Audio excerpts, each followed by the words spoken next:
All right. So thank you again for coming this evening. It's great to see so many people here. I have the privilege this evening of introducing my friend Kevin Timmerman. Kevin is a part of our Historical Society and has been a part of that for 2 years now, and he's an integral part of our web team. Many of you have probably read stories that he has written. Well, Kevin he grew up in Spring Lake. He graduated from high school there. Then he went on to Ferris. Nunica, sorry. Should read the notes, right? Then he went on to Ferris, got a degree in engineering, and he spent 30 years in the automotive industry. He retired in 2020, COVID, and he and his wife Katie currently live in Zealand. They have 2 daughters who are both Spartans, and we won't hold that against them. That's green. Kevin has a love for history that was really instilled in him as a young child from his mom and dad, Mike and Norma. They both talked a lot about history, and so from a young age, he grew up with all of that. And if you were at our cemetery tours 2 years ago, Kevin told the story about his great-great-grandfather, who was a Civil War veteran. If you came last year to our cemetery presentation, you would have heard the story about his grandfather, who was a polar bear. The information was so interesting to all of us, we wanted to know more. So we convinced him to come and share that information with us this evening. Now, Kevin told me that when he was a kid, his mom would always tell stories about the polar bears. And so when he was about 9 or 10, he started to do his own investigation into this thing, polar bears. And he couldn't find any information.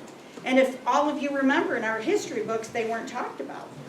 When he went to college, he took a Russian history class. Sorry. That's what everybody said. But there he learned about the polar bears. He has continued that pursuit throughout all of his life. So this evening I want you to sit back and enjoy while we can get to reap the benefits of all his research. So please join me in welcoming Kevin. Thank you, everybody. Thank you all for coming. This is a great turnout. And we have a great turnout of polar bear descendants here today, way more than I had expected. There's, about 10 of us here. So that's pretty cool. And I want to thank the Jim and Lil and the museum and the Historical Society for inviting me to talk tonight. It's a privilege to honor these 8 men I'm going to talk about tonight. I want to also thank the library staff who are very good at helping us to get ready for tonight so that we can roll through this and do it right. So all of us have a life path that we follow.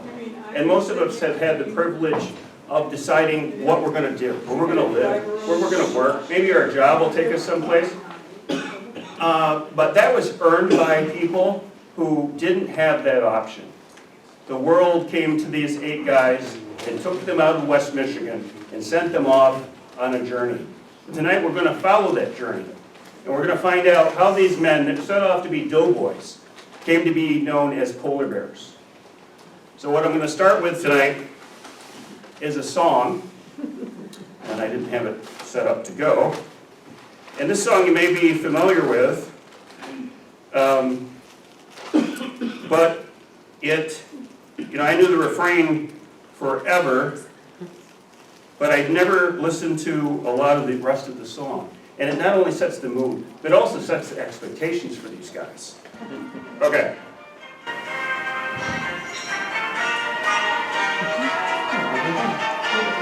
Johnny, get your gun, get your gun, get your gun. Take it on a run, on a run, on a run. Hear them calling, you and me, every son of liberty. Hurry right away, no delay, go today. Make your daddy glad to have had such a lad. Tell your sweetheart not to hide, to crowd her boys in line. Over there,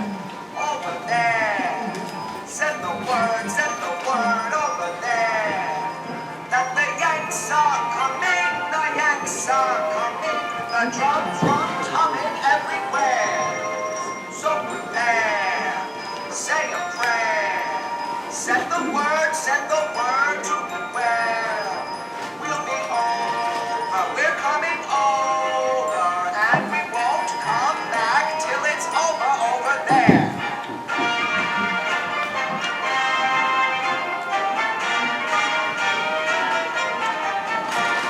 Johnny, get your gun, get your gun, get your gun. Johnny, show the hun you're a son of a gun. Hoist that flag and let 'em fly. Yankee Doodle do or die. Pack your little kit, show your grit, do your bit. Yankees to the ranks, from the towns and the tanks. Make your mother proud of you and the old red, white, and blue. Oh, that's a very patriotic song that was inspired by the entry of the United States into what was known in Europe at the time as the Great War, what we know from our history as World War I. So the whole thing is we're going to sign up, everyone's going to be proud, you're going to go over there and show the Hun what Americans are made of, you're going to end this horrible war that's going on in Europe, and you're not going to be coming back till everything's over. So these guys, when you think about it, when they were headed off to do this, they understood what this war was. It had been going on for 3 years, since 1914. They knew what the trenches of France were. They were nothing like the people that started this war in the first place. We're going to do a quick recap so we can understand what really was going on and what they were pulled into.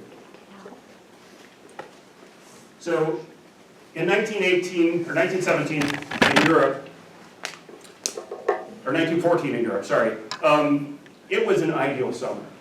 There was an arms race going on, but nobody was fighting. It was pretty much very civil. They were trying to outbuild battleships and stuff. And there was all these alliances left over from these wars from years ago. But one day, this guy, Franz Ferdinand, Archduke Franz Ferdinand of Austria, heir to the throne, Austria-Hungary, he went on a ride with his wife in Sarajevo in Bosnia, and they were assassinated. There was some political unrest there. He was killed by a Serbian, a young Serbian nationalist. And Austria-Hungary, of course, gave an ultimatum to Serbia. Serbia tried to meet it, but didn't. They declared war on them. Russia had an alliance with Serbia, so they declared war on Austria-Hungary. And all of these alliances suddenly all went into effect. And suddenly there's millions of men across Europe mobilizing for this war. And all of them are going into this thinking, hey, God is on our side, there's parades, there's cheering, we're going to win this, it'll be over by Christmas. Well, the technology of warfare had changed a bit. And 3 years later, they're still fighting. The trenches span from the Swiss border to the English Channel between France and Germany. Very, very desperate, very horrible. Tens of thousands of men are dying in each battle. Literally whole generations have been wiped out in these 3 years.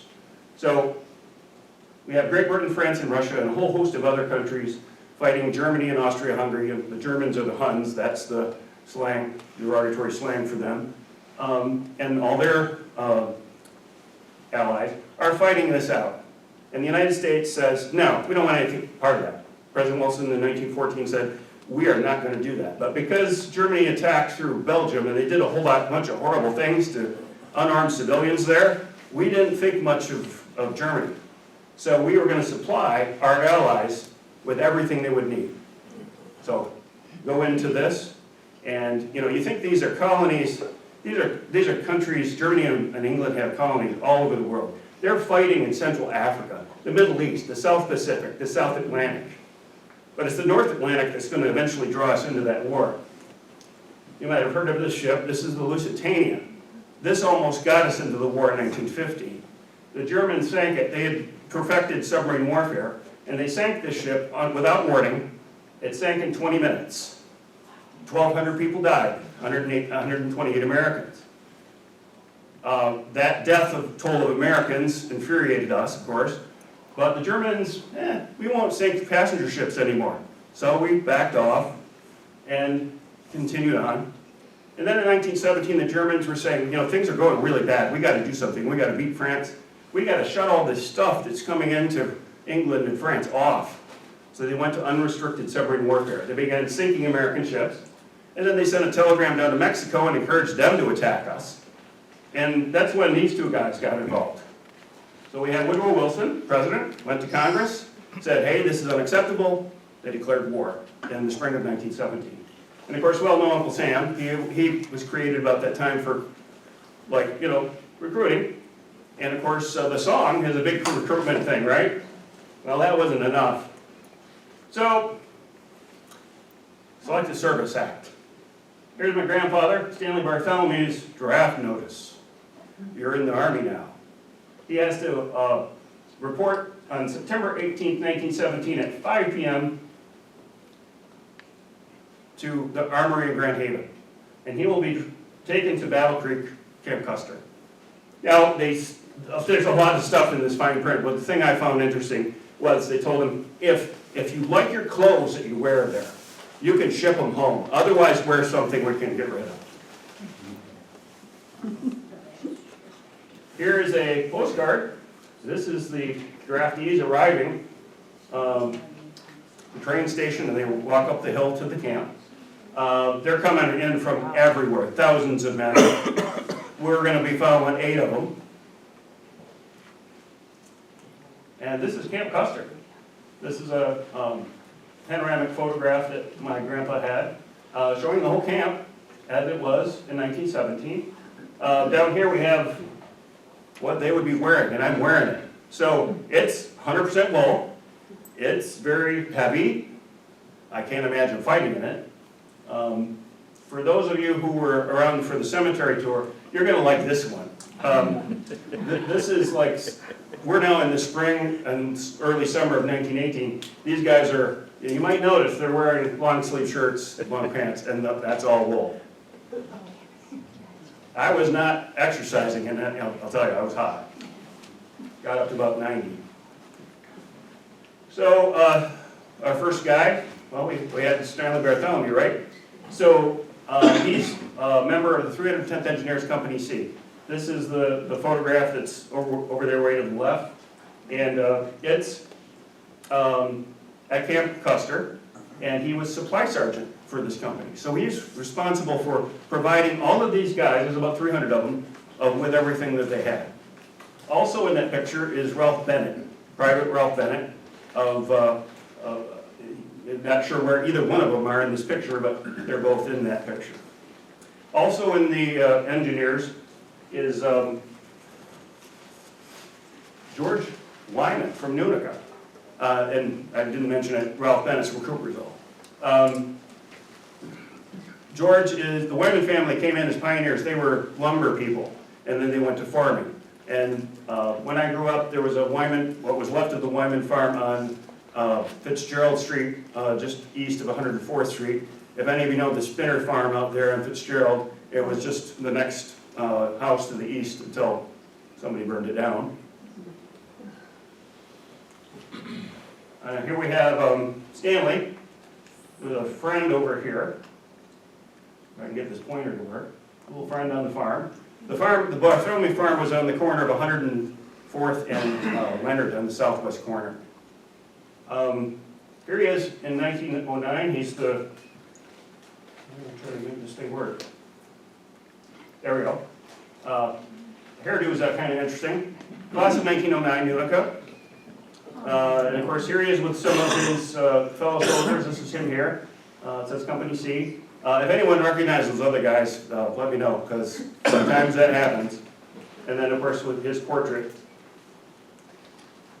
Now we're going to talk about the infantry, but first we're going to look at this picture, this postcard. We got some infantry drilling over there. The YMCA was, interestingly enough, they were the main morale organization. This would have been like a recreation hall where the guys could go and kind of chill out, maybe play checkers. They would have a canteen in there where they could buy stuff like maybe candy or postcards, and they also provided stationery to the soldiers.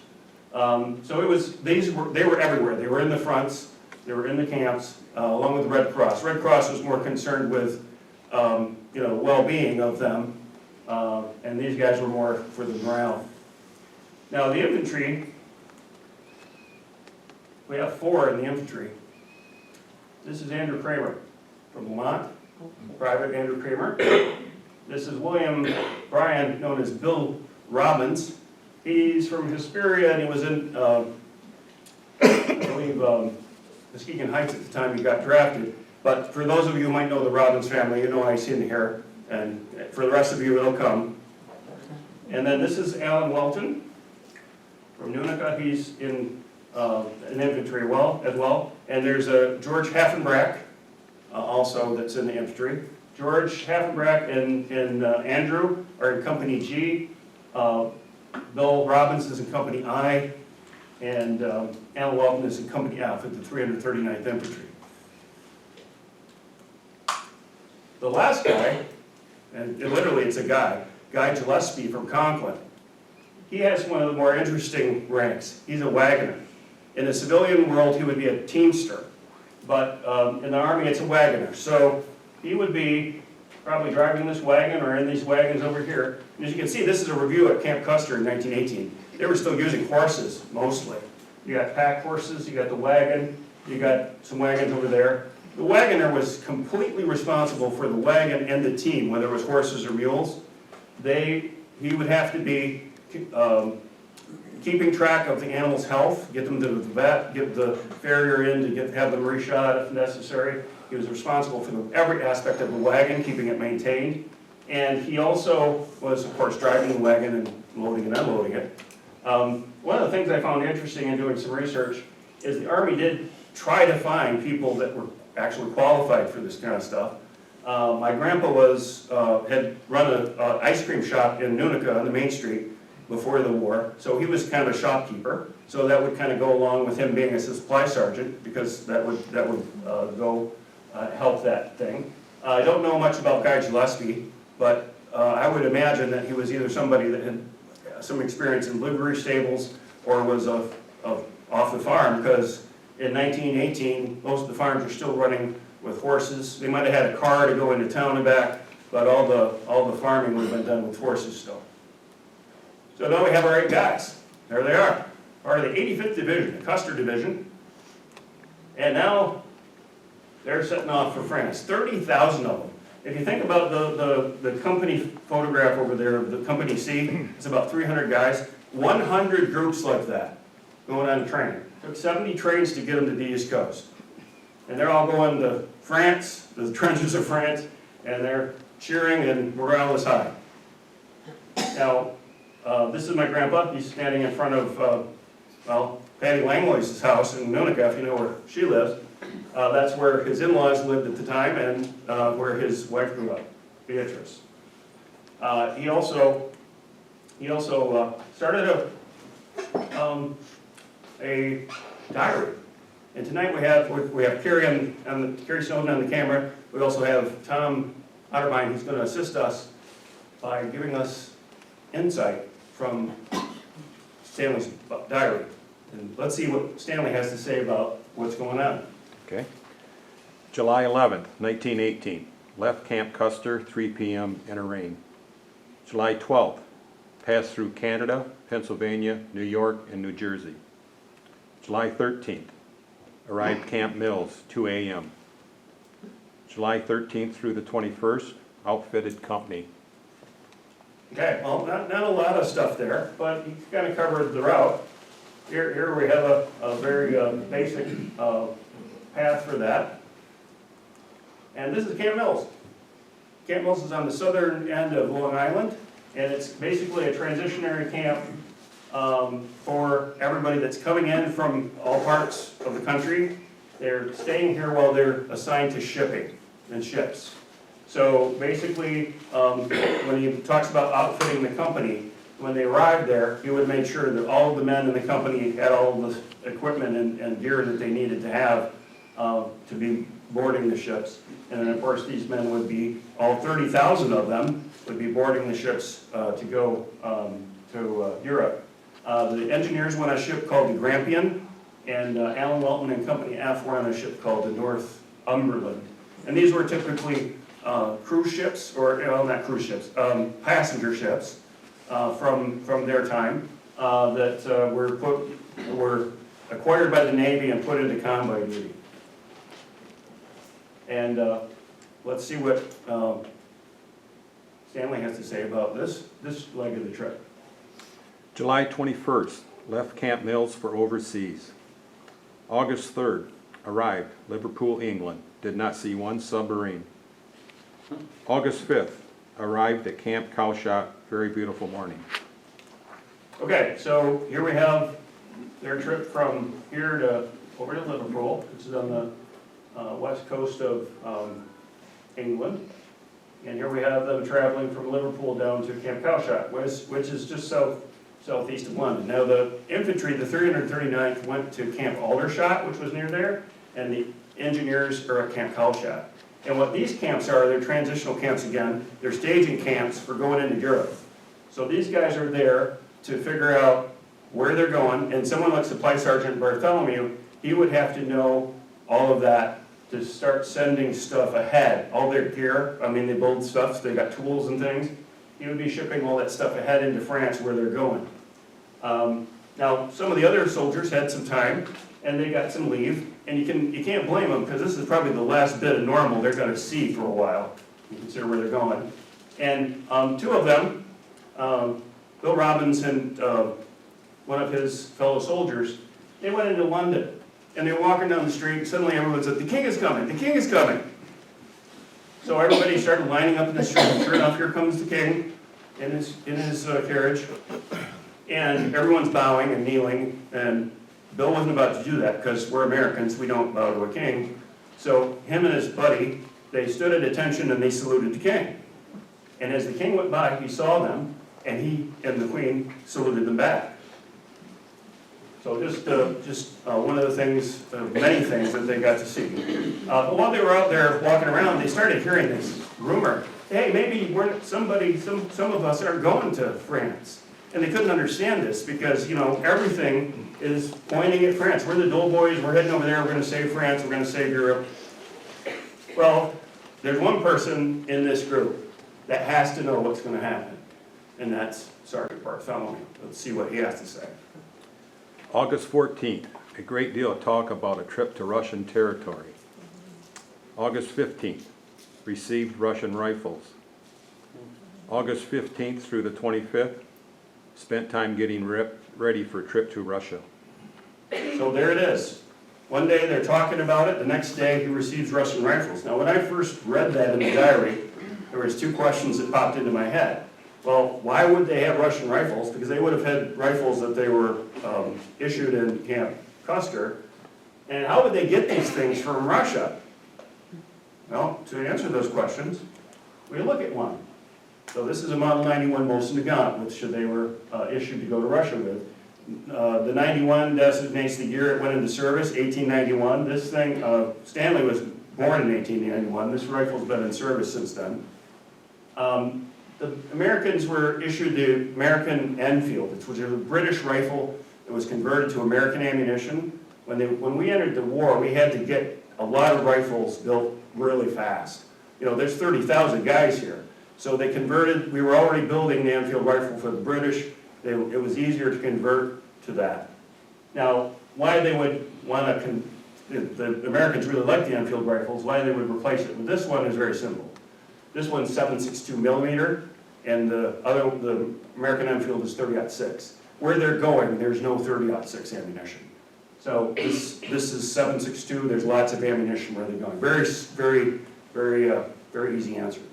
But how could they get not only 300 rifles for Company C, but there's 5,000 guys going to Russia? Where would they get 5,000 rifles from? Well, the answer to that is stamped into the top of this. You have the Russians' crest, Remington, you might recognize them, and this rifle was made in 1917 in Connecticut. The Russians had contracted with the United States, New England Westinghouse and Remington, to make rifles. They would make eventually 3 million of them. And they were shipped through England up to Russia. So they just diverted these were on hand to these guys. The other thing that was a problem for Supply Sergeant Bartholomew, was they shipped all their stuff, their gear, into France. So he had to go into London and buy stuff. This is a mapping set of rulers, and you can see that it's the name of the company, 1918, and it's Birmingham, which is in London. And so they were buying all this kind of equipment because they were where they were going. Now, who's going? The 339th Infantry Regiment, all of them. The 310th Engineers, just the 1st Battalion, that's Company A, B, and C. The 337th Ambulance, Field Hospital and Ambulance, 167th and 169th Transportation Companies. And that's 5,000 guys. They were issued cold weather gear that was designed by none other than Sir Ernest Shackleton, the famed Antarctic explorer, and that included the Shackleton boot, which we'll hear about at a future date. So, let's hear about what Stanley has to say about where they're at now. August 25th, started for Russia to Newcastle, arrived about 10 p.m. August 26th, 4 p.m., left harbor in a fine rain. No great amount of cheering, but troops in a cheery mood. I feel fine and look forward to a trip with a great deal of pleasure. So, one of the things that is coming through there is these guys, they have no idea what they're going to do, where they're going, and they've had very little chance to tell anybody at home that they're now going somewhere else.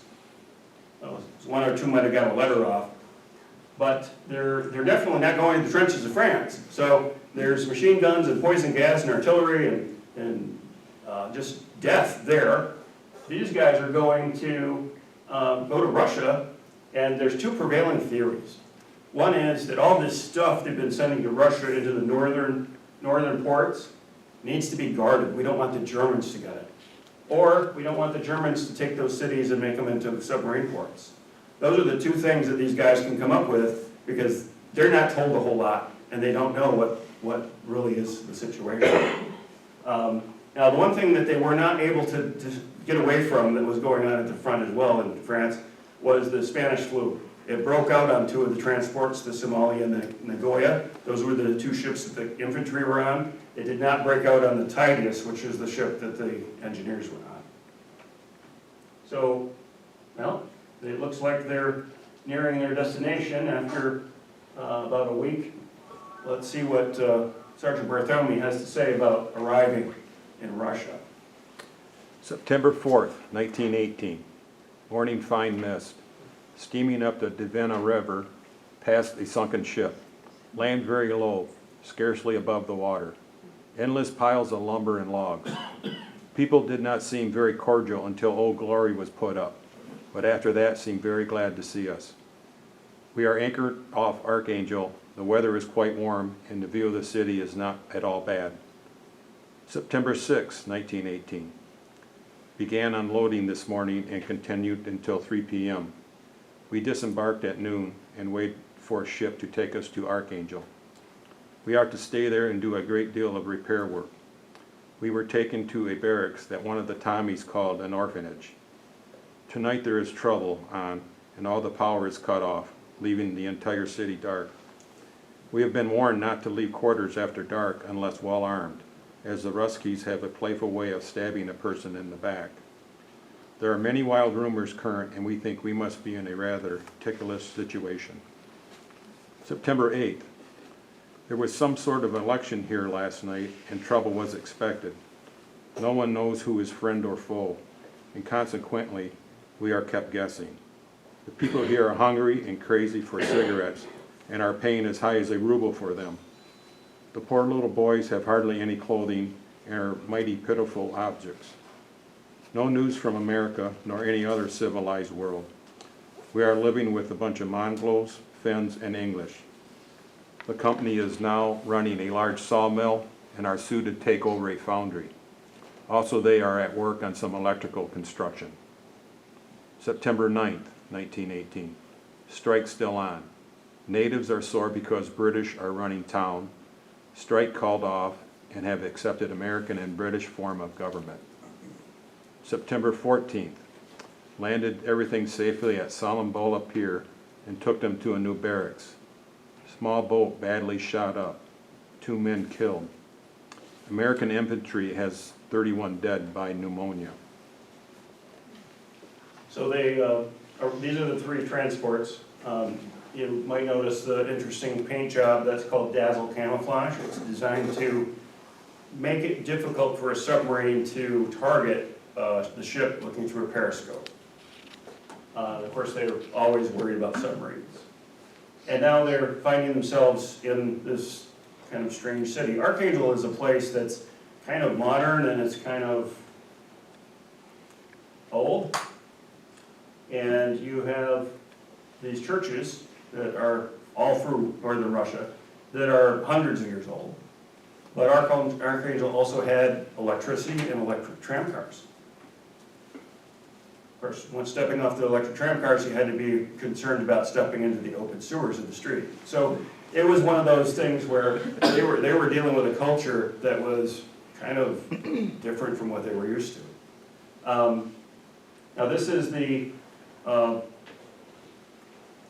Company C, and actually these are a number of different companies, sergeants. This is a room that they built for themselves in their barracks in Solimbola. This is their warehouse. This is a gentleman by the name of Roger Sherman Clark. We're going to hear from him from time to time because he was one of my grandpa's buddies. When they went into the warehouses, they didn't find anything. All of it had been taken. So guarding stuff wasn't really going to happen. What they found was bicycles and barbed wire. So bicycles had limited use where they're at. The engineers would put the barbed wire to very good use later. So let's kind of look at where these guys are ending up. So Company C was in Solimbola, which is a suburb of Archangel, and they were in charge of the city. Like you mentioned, they were running a sawmill. They would build a big complex called the Michigan Barracks for the infantry. They did everything and anything that needed to be done to keep the city of Archangel running for the soldiers. And that was Ralph Bennett and Stanley Bartholomew.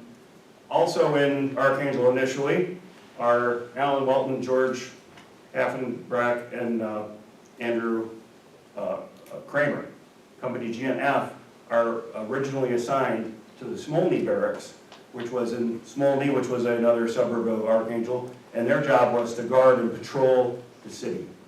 So that's, let's see, that's 5 of our guys. So this is the area they're kind of in. Archangel is on one side of the Dvina River. The Dvina River is a really wide river. It's miles wide. And on the other side is a city called Bakaritsa. And then there's this rail line that comes down. This is the Archangel-Vologda Railroad that comes south. So there were some guys that were across the river. That was Guy Gillespie in the supply column, or supply company, and Company B of the engineers had their barracks in Bakaritsa. Then there's Bill Robbins. He got put in a boxcar, and he was headed south. Now, all of the terrain around Archangel is forest and swamps. It's Arctic tundra. So the railroad is one of the few modern things going through it. If you want to travel through this stuff, the only other way is rivers, and there were some forest trails of varying degrees of usefulness. So Bill's on his way down here to a place called Overskaya.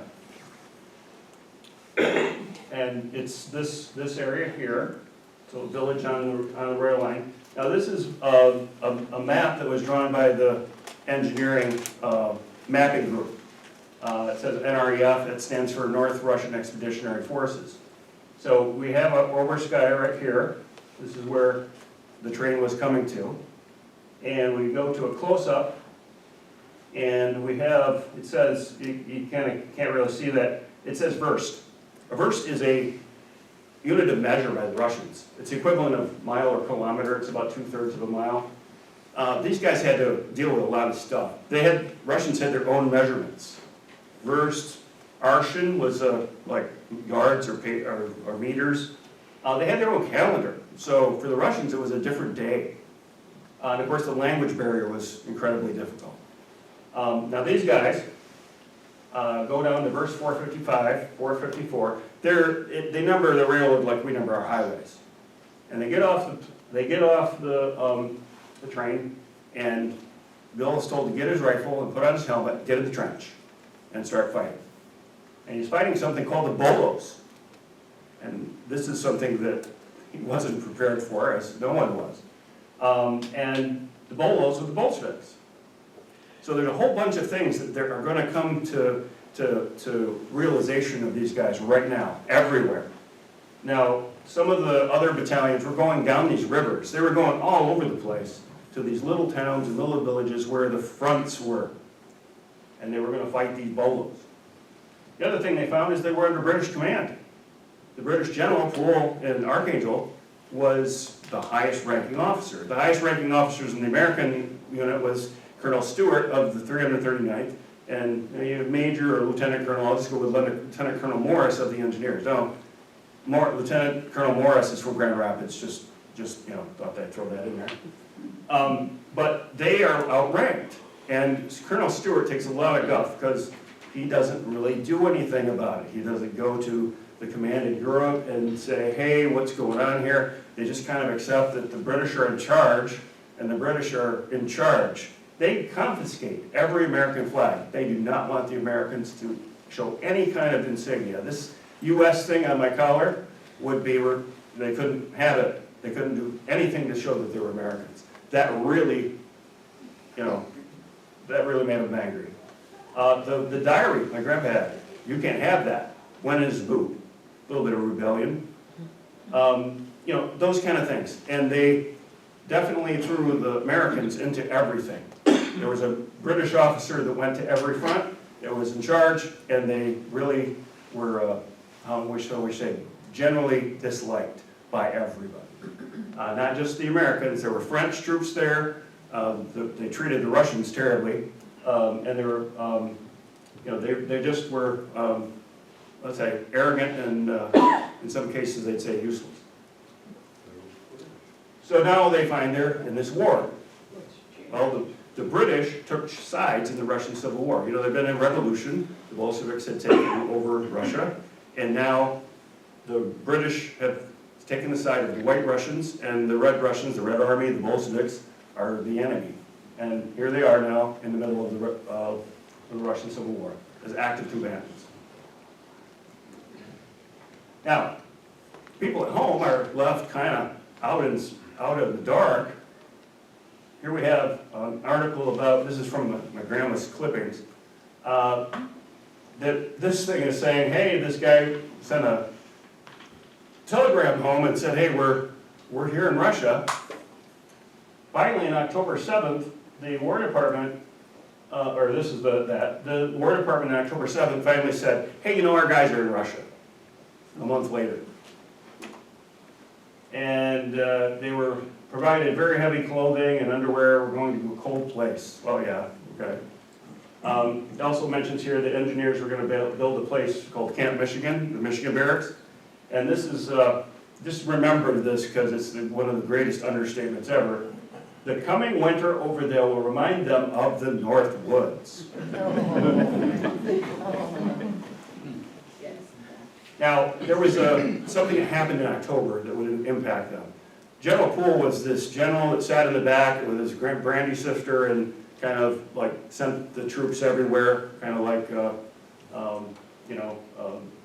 pawns, let's just say it. And he went away. And General Ironside came in, Sir Edmund Ironside. And Ironside was a completely different general. He went to every front. He wanted to know what the heck was going on. He almost got captured once because he would travel with a small group and he encountered some Bolsheviks.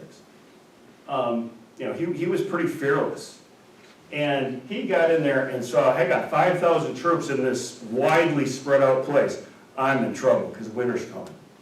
So he tried to do an offensive to try to consolidate things, but that didn't work. And they said, okay, guys, dig in. Just got to dig in. And they started building things like this. This is a machine gun emplacement. The engineers would have built. They cut all the trees around, and of course you can see it's built from what they cut down. And they put machine guns in these kind of things. They were building some of the blockhouses with really thick walls with sawdust in the middle because it's a Russian winter. and they're getting ready for that. Now, it's November, and let's see what Stanley is concerned about. November 2nd, funeral for Corporal Lydell of A Company, who was wounded when Lieutenant Hill and Sergeant Bloom were killed. November 8th, snow.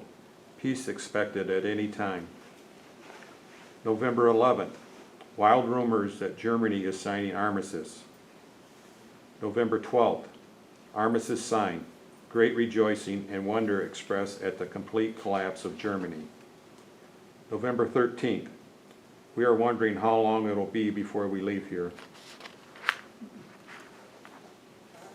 Utica, Michigan, November 11th, 1918. Armistice Day. These people are celebrating the end of the war. The Great War is over. They're starting to call it the war to end all wars. And Beatrice Bartholomew is going to be, along with her parents, are going to be excited about that. Ralph Bennett has a wife, Ruby, in Coopersville. She's going to be excited about that. They're coming home. The song, go back to the song. It's over. They're coming home. Meanwhile, on November 11th, in this area on the Davina River, on this little village here by the name of Toolness, there's a small band of Americans, a couple hundred, some York troops, they're British, some couple of Canadian artillery pieces. They are being overrun by Bolsheviks. They barely survive. The battle takes 4 days. The war isn't over for them.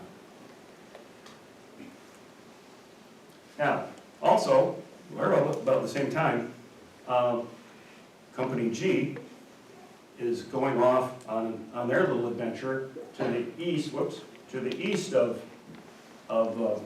Archangel, to a place called Panega. It's a village on the river, on the Panega River. It takes its name from the river. And here's the map from the engineers of that area. You can see Panega is right here. There's kind of an island and river thing there. And they get there right about Thanksgiving. And the Bolsheviks have taken some flour, a significant amount of it. So they have to chase them with some Russian volunteers, and they chase them to a place called Korogori. Slaughter it. Kaspargori? Korogori. Something like that. Korogora. Sorry, not Russian. And when they get there, there's some things that happen on the way there. They have some Russian volunteers that are captured and they're executed by the Bolsheviks. When they get to Korogora, they are there for a little bit. They get the flour back, which is cool, but then they're attacked by the Bolsheviks. In the battle that happens there, they had 3 Lewis guns and a Vickers gun. Those are machine guns. The Lewis guns were a light machine gun that they could move around. The Vickers were a big heavy thing that they couldn't. They were able to hold their own for a while, but then they were pushed back to Panega. And 2 men would die there, not our guys, but they would be buried in Panega, and they would kind of be stationed in Panega for quite a long time there. And the guys on the river fronts, they had it really the hardest because they were living off British rations, which were bully beef which is corned beef in tin cans, M&V, which was meat and vegetable in tin cans, all British rations, and hardtack, or they used to call the iron ration. And now let's see what Stanley has to say about what's going on right now. November 28th, Thanksgiving Day. Had quite a feed today and did not work. Rum ration issued for the first time. December 1st, very persistent rumors of our leaving here. December 11th, 2 p.m., heavy firing of machine guns at Michigan barracks. Uprisings of Russians in barracks across way. Fire bombs were used. Perhaps this is the beginning of the end for us. Mutiny crushed. 13 Russians executed last night and more tomorrow. 6 Russians were wounded by machine gun fire of British. More trouble expected. December 12th, Only 9 men executed. 6 of the men were obligated to shoot 9 of their comrades. December 13th through the 17th. No more excitement in regards to revolt. December 20th through the 23rd. Making preparations for Christmas. Received Christmas stockings, chocolate, cocoa, cookies, and canned fruit from the Red Cross. So here's an article on Thanksgiving, and it talks about, and this is the inequality that was going on. The people in the rear in Archangel, especially the British, ate very well. Our guys did too. In the railroad front, they also would receive stuff because they had the best supply lines. The guys on the riverfront, well, that's where it says here, impassable roads had only their iron rations, but for the most part, special treats were sent in, but don't know if they got there and probably didn't. Some of the men hunt wild turkeys and like the Pilgrim Fathers. So a lot of them were supplementing their rations by shooting wild game. So there was depending on where you were, depending on what kind of Thanksgiving celebration you would have. Here's Russian high school girls filling the socks that Stanley talked about as gifts for the soldiers in Archangel. So they were more of a peaceful thing, although from what you could hear, they had their own unrest going on. There was rebellions going on. It was kind of what we would call today, there was an insurgent type of situation where, like you said, you couldn't really know who was doing what. Now this is what Guy Gillespie would have been doing. We're now into January, and this was the supply. This is what the supply would be using. These hardy Russian ponies and these sleds to get the supplies out to the fronts. And the railroad front obviously had the train, but all the river fronts, they would be taking these down the rivers. And by now the soldiers are frozen in, they can't leave and they can't get help. And let's hear from Stanley about what's going on at this point. January 4th. Offensive has been going on for some time. Reports that several of our men have been killed and wounded. January 5th. It is reported that America's ambassador has gone to the front to investigate high casualty lists and find out why it is Americans alone who are being killed. Strange stories have been told about a bunch of Russians who mutinied and were sent to the front. They deserted to the Bolsheviks, but lost heavily in getting away. Unless our government investigates soon, there will be very little chance for the few of us who are left. January 7th. Nothing but rumors all day. Everything from going home to going to Petrograd, which I wish I could have a few letters from home. January 8th. Darn it all, I wish I knew exactly why we were here and how long we are going to stay. January 20th. The Bolsheviks advanced and captured Shenkursk. We lose quite a few killed and wounded. And this is Shenkursk on one of the maps. You can see this is Tulgas, that other place I talked about that had the fight on Armistice Day. This is kind of what was going on. These guys were spread out between each other. They weren't able to support each other. Shenkursk was where the Bolsheviks started to get their act together, and they were pushing these guys back with some heavy casualties. These are some guys. They were at a place called Nizhny Gora. The 4 that are mentioned in the article, they would all be wounded. One would lose a hand in that battle. This is a picture that had been taken just before they were overrun by the Bolsheviks.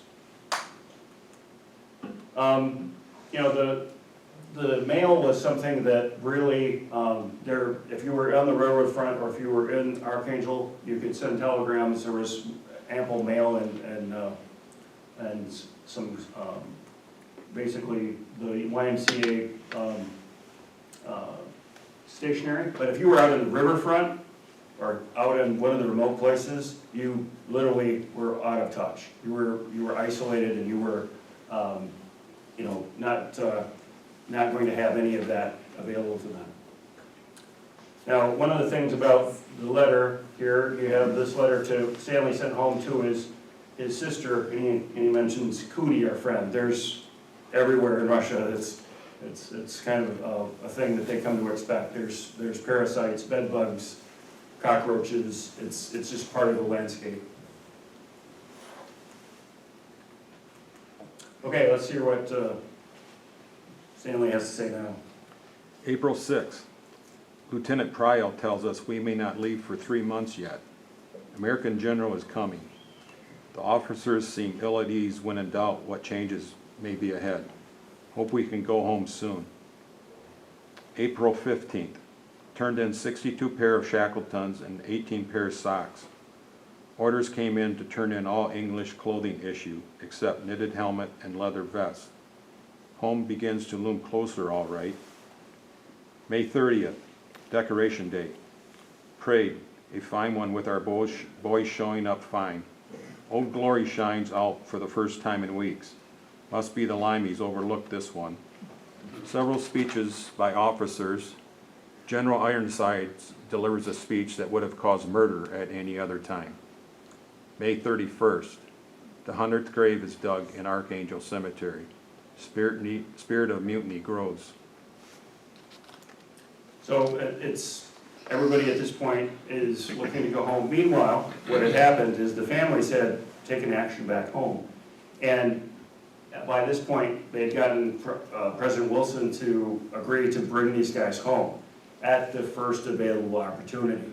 Like I said, they're frozen in, so they can't leave just right away.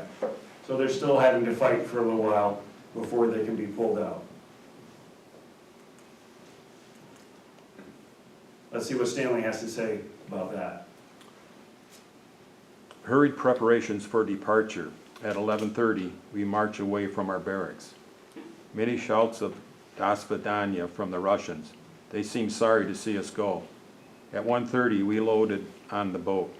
At about 7 o'clock, a British MP got into some trouble with the Yanks lined up against the rail, and the pent-up anger of 10 months was poured out on his head in a torrent of invectives, which he made some very feeble returns. The crowd of Limeys grew by jumps and bounds, while the boys told them what they thought of the king and the whole of England. Ship pulled out at 8:30, and we began our journey, speeding our way by the curses of the king's slaves and the good wishes of the Russians. Sergeant Clark and I went out and watched the sights until 11 o'clock. The sun was still shining at 10:30, so we were not in any loss to get our last glimpse of Russia. So they're now pulling out of here. This is the Tsar. This is a transport that took out the first batch of guys. So Company G is on this ship. Company I is on the ship. So that's Andrew, that's Bill Robbins, Andrew Kramer, and George Haffenbach are on this ship headed home. While they're on their way home, they decide to call themselves the Polar Bears. That's where it came from. And by the time they got to France, they had made these polar bear patches. And you might notice they're kind of no match and they're kind of homemade. These guys made them out of whatever they could make them out of. This is my grandpa's patch. This is one that was offline. So, you know, there's a lot of different versions. But this is one that became to be known as polar bears because of the surviving this Russian winter where the temperatures were 40 to 60 below, fighting the Bolsheviks. This is the Steigerwald. This is the ship that Stanley was talking about. They were giving the British grief on the dock as they pulled away. And, you know, now they're on their way to France. Let's see what Stanley has to say about that. July 2nd, fog and whistle blew all night. This morning at 9:15 a.m., a mine was discovered directly in our path. It was sunk by rifle fire in about 15 minutes. If we had run on that last night, we would have been at the bottom of the ocean, for we have no wireless working order. July 7th, night, arrived at Brest Harbor at 3 p.m. July 8th, had a great feed in the afternoon. We went down and were deloused and received some new clothing. So this is Camp Panazan in France. This camp was set up to bring these guys home. So all of the soldiers that were coming from France or wherever else, they were processed through this camp. Here we have Company G, and right here we have Andrew Kramer. And you can see they're all pretty geeked about going home.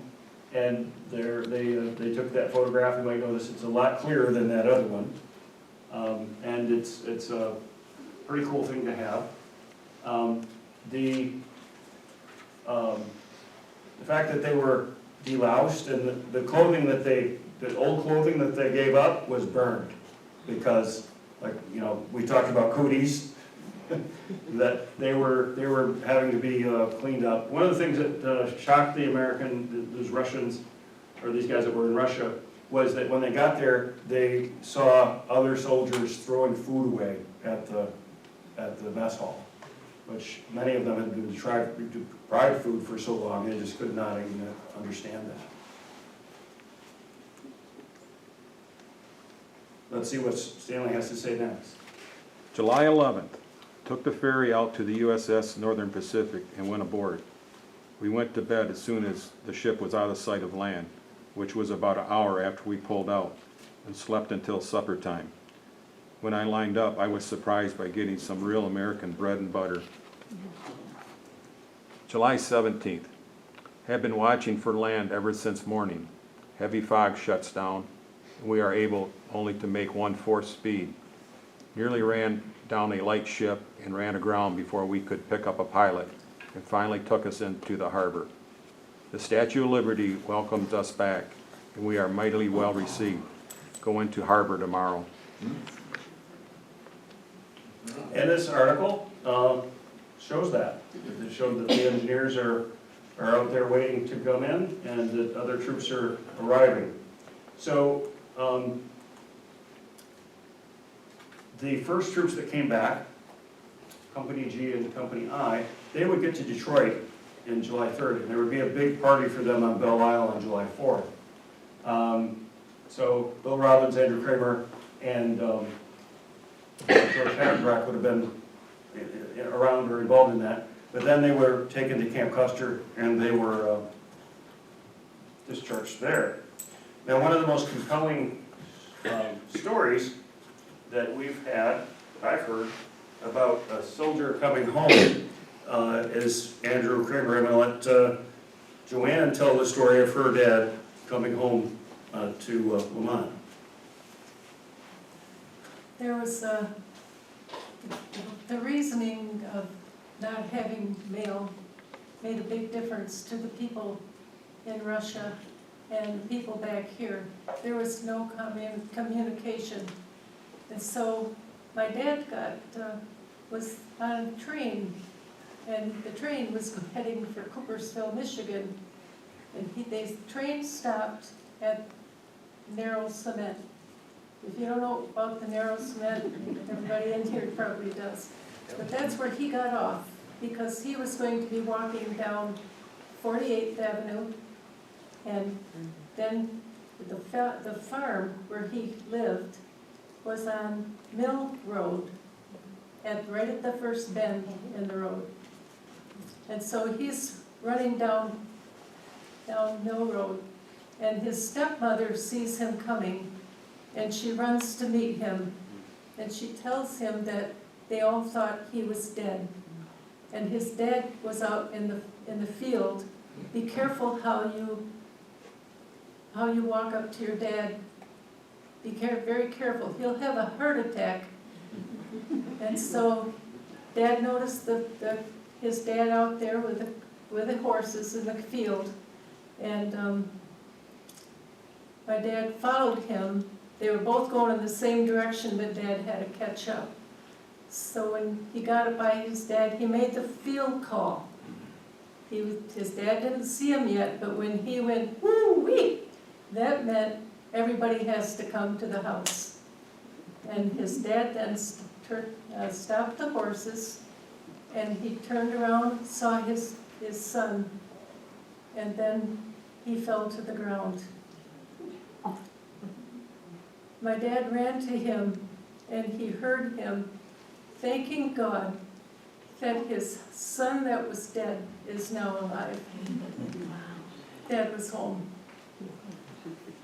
Thank you. And one of the things that I've noted, you know, there isn't really a lot of, how shall we say, stories about how the guys finally came home. My grandpa, you know, nobody in my family ever talked about how he came home, other than it was recorded in 2 places. One, my grandfather's brother noted it in his diary, and this is where the engineers were discharged from, was Camp Chillicothe in Ohio. The government paid their way home, and then you know, they would arrive. Here's clips from the Observer. So we have Andrew Kramer, the only one of our boys that was with the 339th Infantry in northern Russia. Only one of our boys from here was received an honorably discharged from military service and returned home Monday evening. So, you know, this is from the Observer social pages. And we have Ralph Bennett's home, we have George Wyman's home, Sergeant Stanley Bartholomew's home, and he had some comments. It just took 4 weeks to make the trip of 7,000 miles. And then we have there's some there's a Peterson and a Swanson here. They were returning from Europe, but George Wyman was home. That Stanley and my grandmother Beatrice. This is Ralph Bennett. You can see his polar bear patch and his victory medal. This is the polar bear monument in Whitechapel Cemetery in Troy, Michigan. In 1929, the polar bears went back with the VFW. They brought back 86 of the men that they couldn't recover, and 41 were buried under this monument in 1930, and they've had a memorial service at the monument every year since. This is Stanley Bartholomew in his greenhouse out on Cleveland, just 2 miles east of Utica. That's what he did with his life until he retired. Ralph Bennett had a garage on Randall Street. Bill Robbins, well, his I think his grandson had the body shop, and his dad actually worked there. He had his coveralls and he had a name tag that said Dad. Alan Walton would pass away in 26. He's in Coopersville. George Wyman in 1950, he's over on the other side of the state. Ralph Bennett in 55 in Coopersville. George Haffenbach in 69, he's in Coopersville. Guy Gillespie in 69, he's I think over in Kent County. William Robbins in 72 in Coopersville.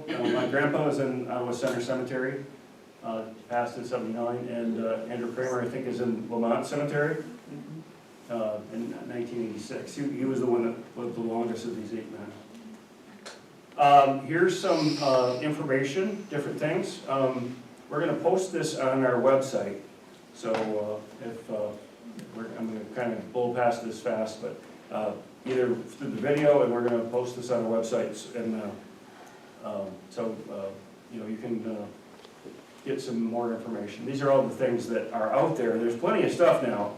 You just have to know where to look for it. Now I'm going to let Leanne come up and talk a little bit about our website.